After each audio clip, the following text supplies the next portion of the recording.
Your professor calls the Crusades unprovoked Christian aggression. Hollywood depicts Crusaders as bloodthirsty zealots. The media says they were the medieval equivalent of terrorists. They're lying to you.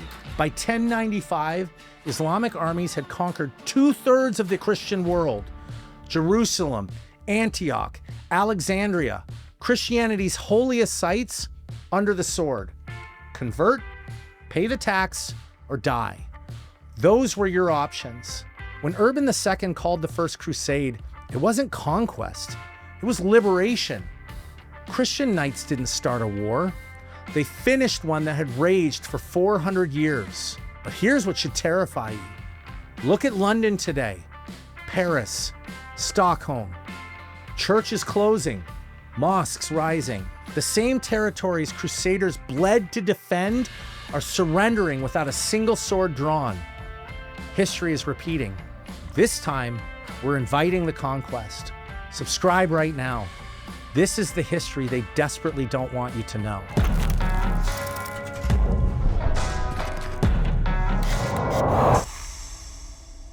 Here's what's actually happening. The same pattern that triggered the Crusades is unfolding again. Demographic replacement, religious conquest, civilizational collapse.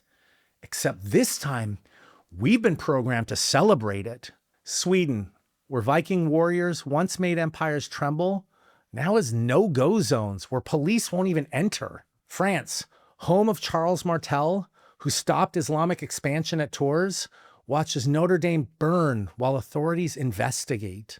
England, Richard the Lionheart's homeland, arrests citizens for Facebook posts while grooming gangs operate freely. The Crusaders understood something we've forgotten. When civilizations abandon God, they don't become neutral. They become conquered.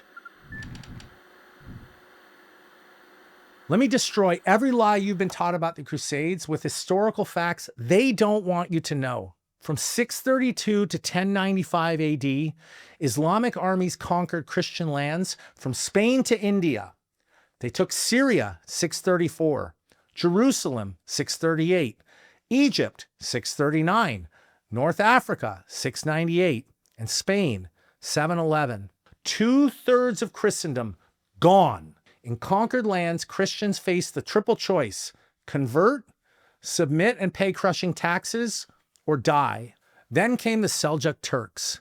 They didn't just conquer, they butchered. Christian pilgrims were tortured, robbed, murdered on the roads to Jerusalem. Byzantine Emperor Alexios sent desperate letters west. They destroy our altars after defiling them with their uncleanness. They circumcise Christians, and the blood from the circumcision they pour on the altars or throw into the baptismal font. Pope Urban II's response launched the First Crusade with 2 words: Deus Vult, God wills it. Here's what your professor hides. The Crusaders weren't conquerors, they were liberators. Godfrey of Bouillon, the first ruler of Jerusalem, sold everything he owned to go fight.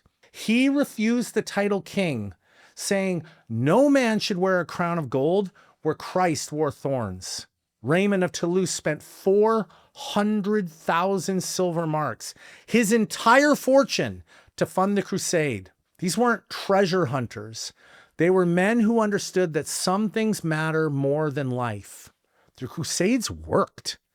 They broke Islamic expansion for 200 years.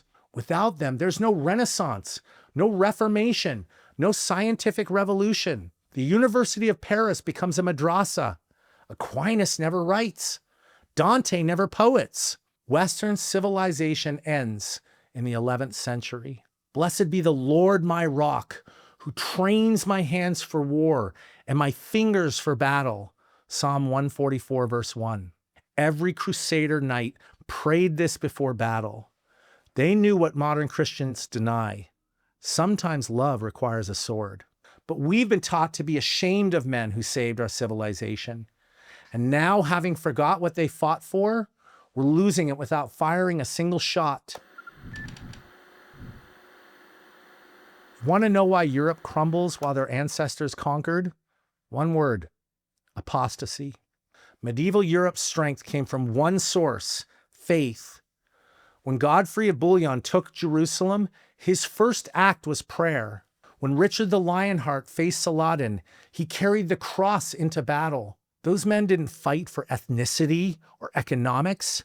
They fought for Christ. Modern Europe abandoned God and got exactly what Deuteronomy 28 promises apostate nations. The foreigner who lives among you will rise above you higher and higher, while you sink lower and lower. Verse 43. Look at the pattern. France, 65% Christian in 1970, 25% today. The result?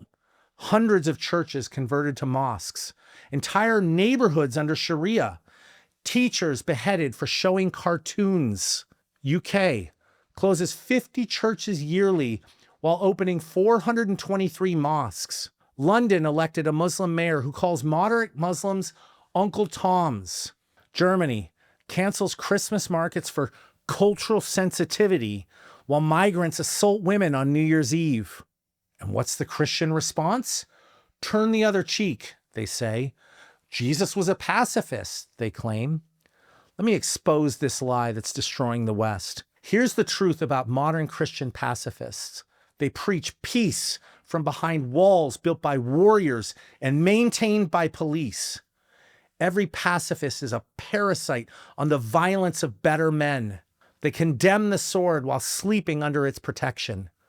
They call 911 when threatened, summoning men with guns to do the violence on their behalf. They demand military protection, then claim moral superiority over the soldiers who pull the triggers they voted to load. They're not anti-violence. They're anti-getting their hands dirty. They want the benefits of force without the moral weight of wielding it. That's not righteousness. That's delegated violence dressed up as virtue. Every crusader knight knew he'd answer to God for every blow struck and every blow withheld. He carried the moral weight of necessary violence.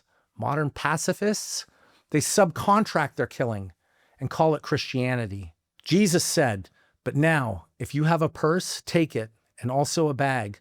And if you don't have a sword, sell your cloak and buy one." Luke 22:36. The same Christ who died for enemies commanded his followers to arm themselves against them. Europe's problem isn't immigration, it's apostasy. When you abandon the God who commanded strength, you become weak. When you mock the faith that built your civilization, it crumbles. The barbarians don't break down the gates. Apostates open them. You're not called to retake Jerusalem, but you are called to defend Christendom. And here's your battlefield on 3 fronts. The demographic crusade. When you pursued comfort, others pursued children. Muslim families averaged 3.1 children globally. Western Christians, 1.5. They're conquering through cribs while you're conquering Netflix queues. So get married, have children, raise warriors. The future belongs to those who show up for it. Every Christian child you raise is a soldier in the spiritual battle. Every family you don't create is territory surrendered. The cultural crusade. They took your entertainment, education, and institutions without firing a shot. Take them back. Run for school board. Curriculums are battlefields. Create content. Stories shape souls. Build businesses. Economic power funds kingdom work. When crusaders took cities, the first thing they did was restore churches. So you restore truth in every sphere you enter. The spiritual crusade. The real battle is spiritual. Islam advances because it offers certainty to uncertain men. Secular liberalism offers nothing but comfort and death.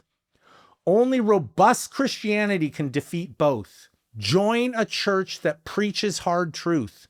If your pastor won't name evil, find one who will. Start men's groups that forge warriors, not wimps. Read church history. Know what your ancestors bled for. You probably won't die in battle, but you must live ready to. That readiness, physical, mental, spiritual, is what separates sheep from sheepdogs. A man closes his laptop, disgusted by the lies and degeneracy. He studies real history, honors his ancestors, sees the patterns repeating. He stops apologizing for Christian strength and starts building it. He marries young, has many children, teaches them the old ways. He builds wealth, not for comfort, but for kingdom impact. He trains in combat, not for ego, but for protection. He enters politics, not for power, but for righteousness. Other men see his clarity and catch his courage. They remember what they're fighting for. A brotherhood forms, not of LARPers playing night, but of men who understand the stakes. Who will rise up for me against the wicked? Who will take a stand for me against evildoers? Psalm 94:16. The Crusaders answered with their lives. How will you answer? Deus Vult means God wills it. What does God will of you?